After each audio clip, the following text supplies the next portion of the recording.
You know, I've never felt the pressure of rushing into a long-term relationship or getting a boyfriend or getting engaged or getting married up until this year. Is it me, or is dating in 2025 freaking horrendous? It's fucking wild out here. I have another question for single men in their 30s who have their lives together. Where we can find... The pressure is getting to women over 30 because many are single without a husband. So apparently every girl's ex was toxic or abusive, and she was perfect. Men are fucking done with the BS. They're done being with women that use them and abuse them. My heart really goes out to anybody who is single these days. The idea of marriage becomes appealing to them when they're ready to settle down.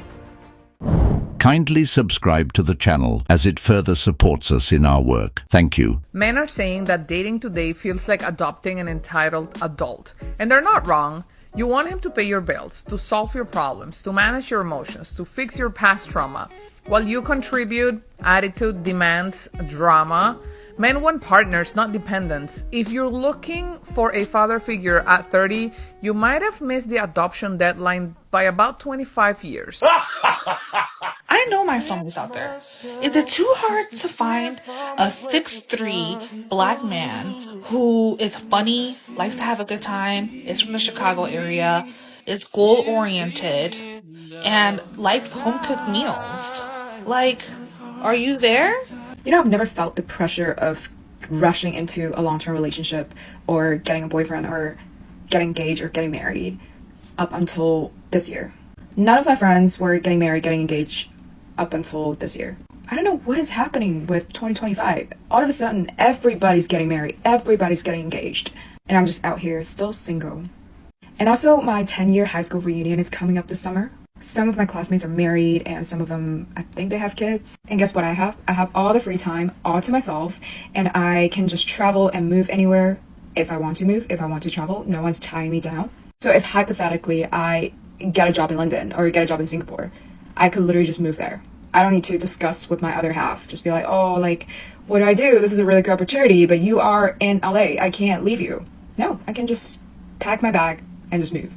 Yeah, I need to enjoy and appreciate my single life a little bit more. Yeah, keep telling yourself that. This woman isn't being honest. She said all of her friends are getting married and engaged this year, and all she has is herself. Now, all of a sudden, she's telling herself she needs to enjoy being single more. And that right here is the issue. Too many women are enjoying their single life for way too long, and when they're ready to settle down, they can't find a man. They watch their friends get in happy relationships while they still coping to themselves about how happy they are. Meanwhile, the truth is, they're not really happy. They're just trying to make peace with the consequences of their choices. They waited too long, thinking the options would always be there. It's not that being single is wrong, it's the delusion that you can delay commitment forever and still expect someone amazing to be waiting at the finish line. I do not care how much money you have. If I can't picture myself kissing you, it's a wrap. Like, we all know I'm desperately single, and everyone's like, you need to lower your standards. By lower my standards, what people mean is date a man you're not physically attracted to because he has money. No, I'm not doing that. I would rather stay single. And I don't want to sacrifice either.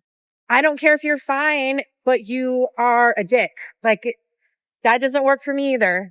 I'm going to need a man who is fine, that I'm attracted to, that is nice and kind and successful. And if that is too high of a standard, then I'm staying single. I don't know if anyone else is experiencing this in their life, but it just dawned on me that I've been single for 5 years. 5 years. This is the longest I've ever been single in my entire adult life. And nobody is piquing my interest. Nobody. I watched 10 Things I Hate About You today, and I was like, you know what we're all missing? We're missing feelings. We're missing emotion. We're missing pining. We're missing attraction. Like, is it because everybody is on something? What is going on? Hottest, most beautiful girls have never had a boyfriend. Like, I don't make the rules. That's just how it is. Like, if you're wondering, like, why haven't I ever had a boyfriend before? It's because you're so beautiful. You scare them men away. That's why. Also, every single girl I've ever met that has never had a boyfriend before is like the most jaw-dropping, like stunning girl I've ever met in my whole life. Because you know what, you scare them away, they get intimidated by you, they smell you and they go, I'm scared. That is the reason that we've never had a boyfriend before, is because you're so beautiful and stunning and amazing that they literally cannot handle it and they run away because they're scared, because men get scared. So if you're wondering why I haven't had a boyfriend, it's because you're beautiful and the hottest girls, I hate to say it, but I don't hate to say it. Never had a boyfriend before. But you're also beautiful even if you have, so. This is another narrative that women love, that men are intimidated, or that they scare men away because she's just so beautiful, and that's why she's never had a boyfriend. Let's be real, that's not intimidation, that's delusion. Men aren't scared of beauty. In fact, men are drawn to beauty, but beauty with a bad attitude, beauty with entitlement, beauty that thinks she's doing you a favor just by existing. That's what pushes men away. It's not that men are afraid. It's that they're uninterested in chasing someone who acts like she's above them. A lot of these women mistake a lack of serious offers for intimidation, when really it's a lack of effort on their end. No femininity, no kindness, no peace, just looks and ego. And here's the part they don't want to admit. There are beautiful women in many places, not everywhere, but they're out there. Being pretty isn't rare anymore. What's rare is a woman who's beautiful and knows how to treat a man with respect and appreciation. Men are fucking done with the BS. They're done being with women that use them and abuse them. They're done dating women that won't see their worth, women that are clearly only with them for their money or because they have something else to gain, like a child. They are fucking done with the false allegations and they won't put themselves in that situation anymore. And honestly, I love it. I love seeing it. Men are now saying that they are better off being single and being alone and living in the silence alone than dating a woman that doesn't even see their fucking worth and can't even fucking respect them. You are not going to be able to keep manipulating these men and treating these men like shit, because men are not sticking around for anymore. So if you wonder where all the good men are, they're the ones that said, fuck this shit, I'm not fucking doing it anymore. I'm good enough on my own and I'll be on. Hard advice for the girls that are currently dating. If he's not texting you back, he's probably texting someone else back.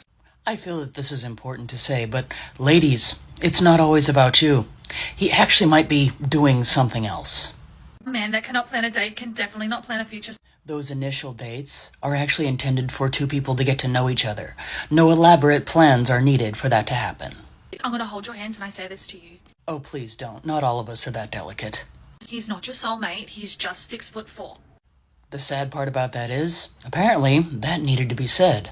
Ladies, never, never, never forget that you are the prize. Take him off the pedestal, you are always the prize. Take him off the pedestal. Really? I'm sorry, but any person that would try to bring another person down, especially if they're interested in dating that person, really would have to have some sort of audacity to call themselves any sort of a prize. Because dating is about finding a partner, finding someone to share things with, and grow together. And it shouldn't be about who is the prize. The idea that a man who can't plan a date can't plan a future is nonsense. It's really a low IQ mindset to have. How does that even make sense? Planning a romantic outing and planning a life are two completely different things. One is about entertainment and ambiance. The other's about responsibility, stability, long-term vision, and commitment.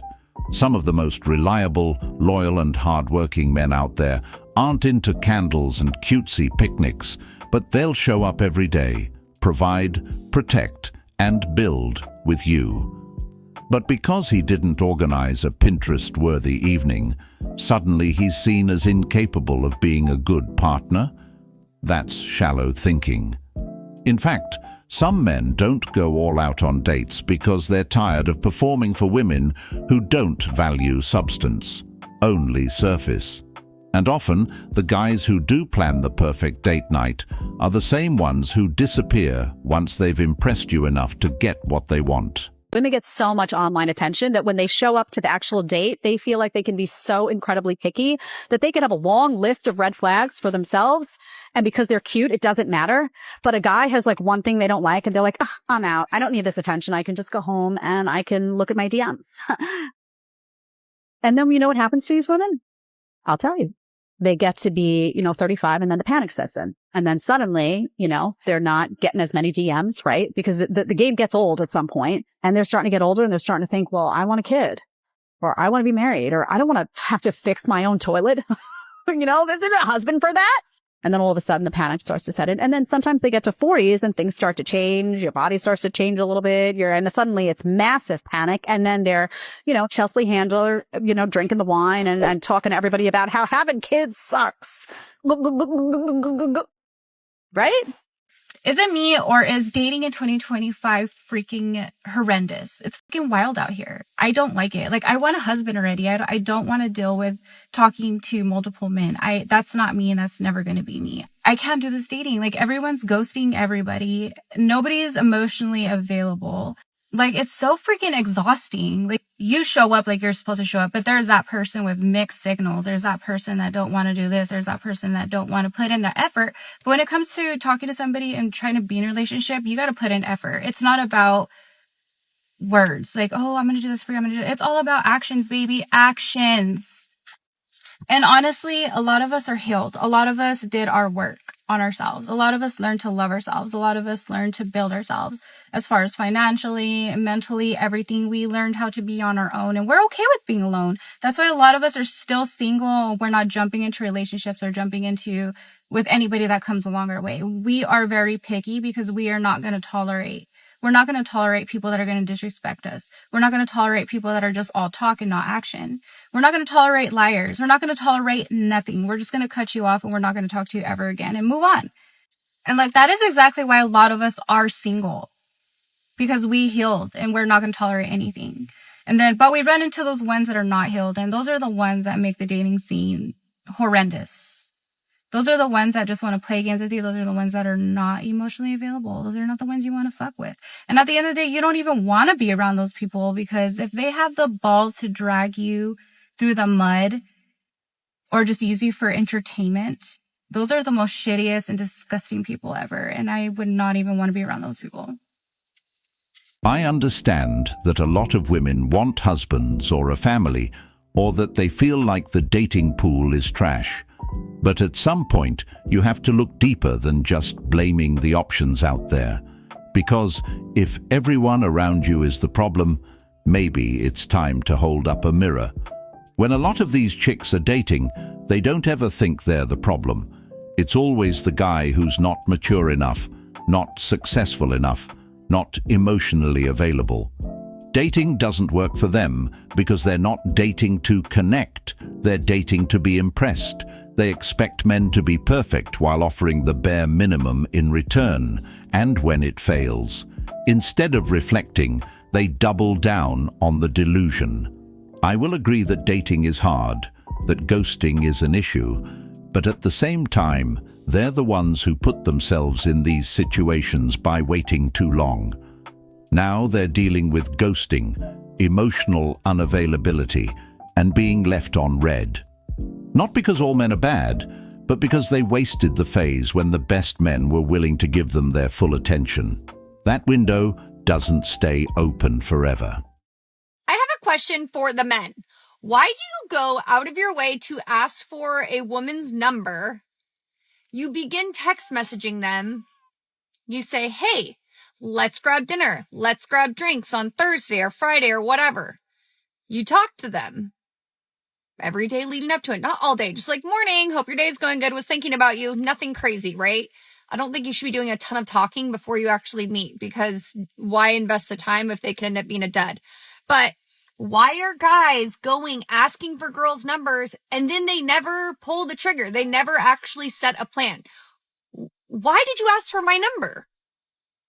There's nothing like we had a combo and there was a turnoff. There was an ick that you had while talking to me because we don't have that much of a conversation. But why did you ask for my number and then you never set a plan? Why?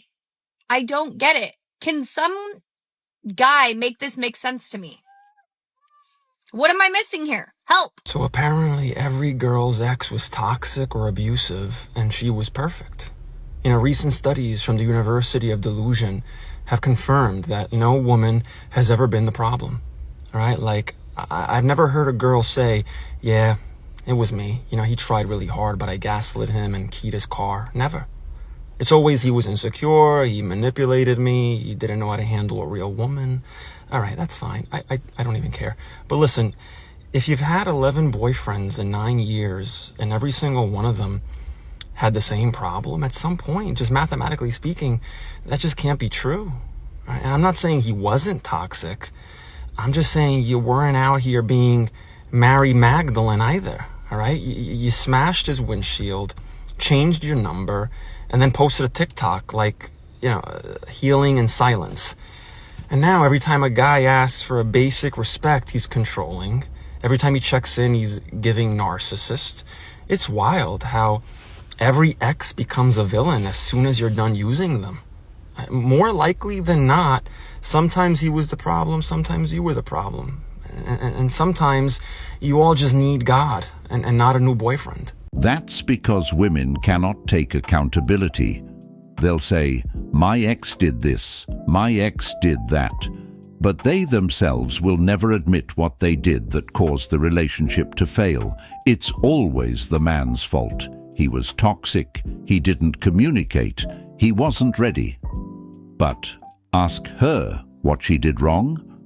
Silence, deflection, or some watered-down excuse like, I just loved too hard. It's become common knowledge at this point. Some women suffer from what I call a disease called blame shift disorder. They will rewrite the entire relationship story to make themselves the victim, even if they were the ones who started the fights, disrespected their man, or brought zero peace into the relationship. They'll post quotes like, he lost a real one, when in reality, he dodged a bullet. I have another question for single men in their 30s who have their lives together. It's a follow-up question regarding the first question that I asked on that viral post from a few weeks ago, where I asked where we can find you, like out in the wild. I think in our 30s, first we're kind of getting sick of the apps. And I feel like we're kind of finding ourselves in a weird place or in a limbo where like we kind of give up. And I wouldn't consider it giving up, but let go. We surrender. We're like, you know what? I'm done trying because it hasn't done anything. And it just got me hurt, or like it's not worth the effort, and like my life is peaceful anyway. So we're like, nah. But another part of us, or of me anyway, is like, but I want to find love. And like, not find love as in a fairy tale, but like find a partner, someone to build with, someone to share with, someone to share my life with. My life is happy single, and I'm like, I've built a life for myself, but like, how better would it be if I had somebody to share it with, right? And then I've got a lot of answers of you guys telling me that you're kind of like it's kind of the same. You've kind of given up, living your life as happy. You're just doing your thing and not trying anymore. Especially that men are like kind of blamed for approaching women, which I kind of understand. Like if I was in your position, I wouldn't want to approach women in public either. Like I don't want to go to jail. And I also had these answers saying that like men in their 30s are asking the same thing. Like they don't really know where to meet women. And like, yeah, the dating apps, but like, again, it's like, it's a bit, dating apps are exhausting, or it's just, sometimes it's just not what you want. So I guess that was more of a rant video than an actual question, but I just wanted to elaborate on that. Have your take on like, are you like also in that same state of mind where you're like, you have a happy life single, but you would like to have a partner, and like, you wonder where and when you're going to meet someone because you feel like everyone around is just either not worth it or they don't exist anymore? Because we do exist. We are looking for you too. Well, while women are getting sick of the apps, men in their 30s aren't even looking to date. Most of them aren't, at least. So it's gonna be hard for women who are looking for love with men in that age group. And this is what the dating pool has come to. The very idea of romance and love is slowly dying out. Dating has turned into a transactional mess. Swipes replace genuine connection. Conversations are shallow. Intentions are unclear. And everyone's afraid of getting hurt or wasting time. Men in their 30s have learned the hard way that effort doesn't always get rewarded. They're tired of being treated like they're disposable, like their only value is in what they can provide. It's not that they're gone, it's that they've gone silent. And for women who delayed commitment thinking they could circle back later, they're realizing that later doesn't always come with open arms.